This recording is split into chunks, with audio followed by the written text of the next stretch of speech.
The day gold stopped backing money, a strange question moved from economics textbooks into everyday life. Why does this paper buy anything at all? Look at a modern banknote. Somewhere, in small print, it usually says something like legal tender. That phrase sounds technical, but it's really a declaration of power. This token will be accepted to settle debts inside this state. In episode 1, we watched the modern monetary machine get built: banks, central banks, and the plumbing of credit. In episode 2, we asked why money became unbacked. In episode 3, we saw why the gold standard collapsed under the weight of war, depression, and the demands of modern politics. Now comes the uncomfortable follow-up. If money isn't gold, then what is it? Is it trust? Is it law? Is it violence? Is it productivity? Is it just a shared illusion that somehow became real? Here's the hook. The value of money is not a property of paper or metal. It's a property of a society, of its institutions, its tax system, its banking network, and the credibility of the people who manage the supply. The moment you understand that, you stop asking, what is money made of? And you start asking the more dangerous question: who can maintain the belief? For most of human history, money wasn't one thing. It was whatever a community repeatedly used to measure, store, and exchange value. In small societies, money often looked like a commodity: cattle, salt, shells, silver, grain. Commodities had obvious appeal. They were tangible, hard to fake, and useful even if you couldn't spend them tomorrow. But commodity money had a hidden weakness. It made the economy hostage to geology and harvests. If silver output surged, prices could rise. If coin supply dried up, trade could freeze. States learned early that money was too important to leave entirely to mines. One of the clearest historical clues is that unit of account often came before medium of exchange. People kept records of who owed what: tax obligations, rents, fines, long before they walked around with perfect coins. Debt ledgers, temple accounts, and later merchant books show that money is, at heart, a system for keeping score. Then came coinage. When ancient states stamped metal, they weren't just guaranteeing weight and purity. They were branding authority onto value. A coin's metal mattered, but so did the face on it. The stamp said, you can use this to pay what you owe the state, and the state will accept it back. Fast forward to medieval and early modern Europe, and you see a familiar pattern. Fiscal needs shape money. Wars were expensive, and rulers constantly searched for ways to mobilize resources. Sometimes they debased coinage. Sometimes they issued paper claims. Sometimes they created new taxes and new debt instruments. The mechanism changed, but the logic remained. Money and state capacity grew together. Even before modern fiat, paper money was already a political technology. In several countries, early banknotes were promises to pay metal, but most users didn't actually redeem them most of the time. The notes circulated because the issuing institution was trusted, because the notes were convenient, and because the legal and banking system treated them as money. By the 19th century, the classical gold standard gave the world an elegant story. Money is valuable because it's convertible into gold at a fixed price. But that story was always incomplete. Convertibility was a credibility tool, not the true source of value. Because even under gold, the economy ran on credit. Deposits, bills of exchange, and bank lending created purchasing power far beyond the physical gold in vaults. As long as confidence held, the system worked. When confidence cracked, states had to step in. Episode 3 showed what happened when the gold rule collided with mass politics and modern crises. Once gold was no longer the anchor, the world didn't become money without backing. It became money backed by something else, something less shiny, but far more powerful. The state's ability to tax, regulate, and enforce contracts, and the economy's ability to produce real goods and services. So where does money's value come from in a fiat system? Think of money's value as a price, specifically, the price of holding liquidity. And like any price, it's shaped by supply and demand. But the demand for money is special. People demand money not because it's pleasant to own, but because money is the thing that settles obligations. There are 3 pillars holding up modern fiat value. 1. Tax demand. The state creates a baseline need for its currency. If a government says, taxes must be paid in our currency, it creates permanent demand. Households and firms need the currency to avoid penalties. This is the core idea behind what some economists call the state theory of money. Money is a token the state accepts back. This does not mean taxes fully back money in a mechanical, one-to-one way. It means taxes create an underlying floor of acceptability. Even if you personally don't love the currency, you know others must acquire it to pay taxes. That alone gives it a role. 2. Banking and credit. Money is embedded in a payment network in modern economies. Most money is bank deposits, numbers in accounts. Deposits are valuable because they are widely accepted for payments, because they can settle private debts, and because they can be converted into central bank money on demand within the banking system. This creates a layered structure. Central bank money settles payments between banks and with the state. Commercial bank deposits settle payments for everyone else. Credit expands and contracts based on lending, risk, and policy. A currency is valuable when this payment system is reliable, when wages arrive, transfers clear, ATMs work, and contracts are enforced. Money's value, in other words, is partly operational. It's trust in the plumbing. 3. Credibility. People believe tomorrow won't be radically worse than today. Here's the part that sounds soft, but behaves like steel. Expectations. If people expect a currency to lose purchasing power quickly, they try to get rid of it quickly. They buy durable goods, foreign currency, or anything that feels safer. That behavior raises prices and weakens the currency further. In extreme cases, you get a self-reinforcing spiral. If people expect a currency to hold value reasonably well, they are willing to hold it between paychecks, between invoices, and even as savings. That creates stable demand. This is why central banks obsess over credibility. A fiat currency is not backed by gold, but it is backed by policy, rules, communication, and constraints, formal or informal, that convince the public inflation won't run away.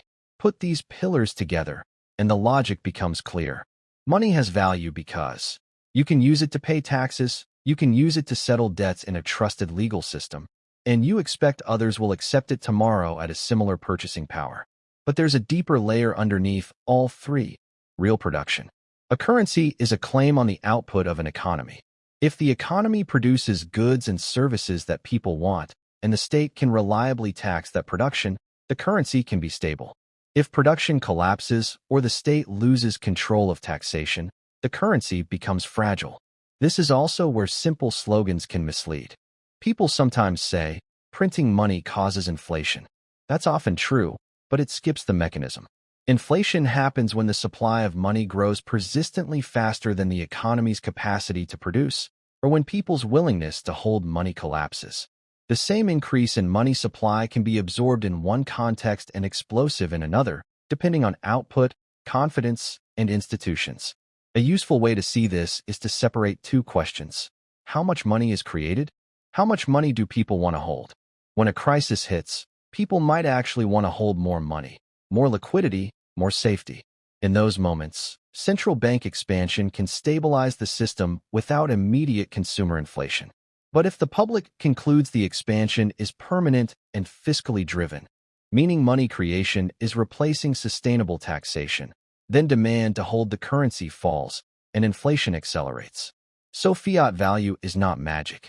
It's governance. If money's value is rooted in taxes, institutions, and credibility, then the most revealing moments are when those foundations crack. Hyperinflation is not just too much money. It is a collapse of the social contract that makes money holdable. Take the classic pattern seen across different countries and eras. Step 1. A state faces a fiscal shock. This shock can be war, the loss of productive territory, a debt crisis, sanctions, political fragmentation, or simply a collapse in tax collection.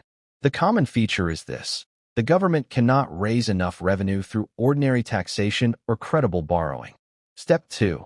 The state uses money creation to bridge the gap. If spending must continue and borrowing is limited, printing becomes the tool of last resort.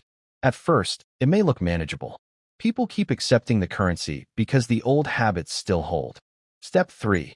Expectations flip once households and firms believe the government will keep financing itself by printing, because there is no political or administrative capacity to stop.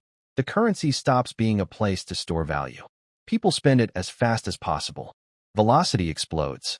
Prices rise not only because more money exists, but because nobody wants to hold it. This is the psychological moment the textbooks struggle to capture. The currency dies when time preference changes. When holding money becomes irrational, money becomes hot coal. A famous case is Germany in the early 1920s. The country emerged from World War I with huge burdens, deep political instability, and severe constraints. As deficits persisted and money issuance expanded, confidence fractured. Prices accelerated until normal calculation became impossible. But notice what happened next. Stabilization did not require mining new gold overnight. It required restoring credibility, limiting issuance, creating a believable fiscal framework, and demonstrating that the state could collect revenue and control spending. Currency reforms worked when they convinced the public that the rule had changed. This is the key lesson. Money's value is not a material property. It is a belief anchored by enforceable policy. And that means the critical breaking point for fiat isn't the day gold disappears. It's the day the public stops believing the issuer has constraints. In the 1970s, after the final break from gold convertibility, many advanced economies faced high inflation. Not because fiat is doomed, but because institutions were still learning how to manage a world without the metal narrative. Over time, many central banks adopted clearer mandates, built reputations, and developed tools to stabilize expectations. In other words, the post-gold era had to invent a new anchor. That anchor became credibility, earned through consistency, and sometimes through painful policy choices. Understanding where money gets value changes how you see modern debates. When someone says, "This currency is backed by nothing," you can answer, "It is backed by the state's capacity to tax, the economy's capacity to produce, and the institution's capacity to commit." That also explains why different currencies feel different.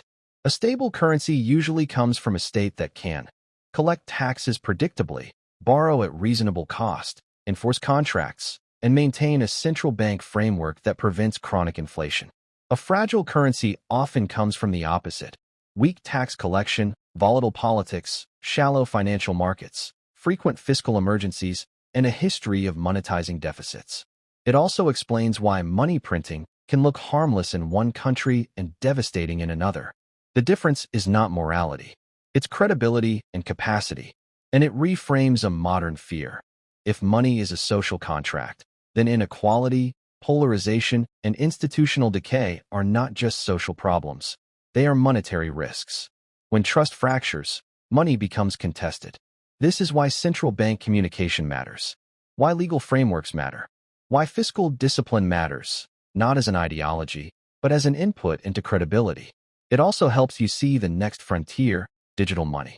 When money becomes more digital, cards, apps, instant transfers, the plumbing trust becomes even more important. People don't just trust a note. They trust a network, a database, and the institutions behind them. That's why debates about digital currencies, payment rails, and control are ultimately debates about who gets to define settlement. We'll get to that later in this series. For now, the present impact is simple. If you want to understand money's value today, stop staring at gold. Start staring at institutions. So, where does money's value come from? It comes from the fact that money is the thing a society agrees will settle obligations, especially obligations to the state. It comes from a payment system that works. And it comes from credibility, the belief that the issuer has constraints, and that tomorrow will look broadly like today. Gold once served as a story that enforced discipline. When that story broke, the world didn't fall into pure illusion. It built a different kind of discipline, one based on policy, institutions, and the economic capacity of nations. But there's a consequence. If money is a claim on a state's future capacity, then the state's balance sheet matters. And nothing reveals that more than debt.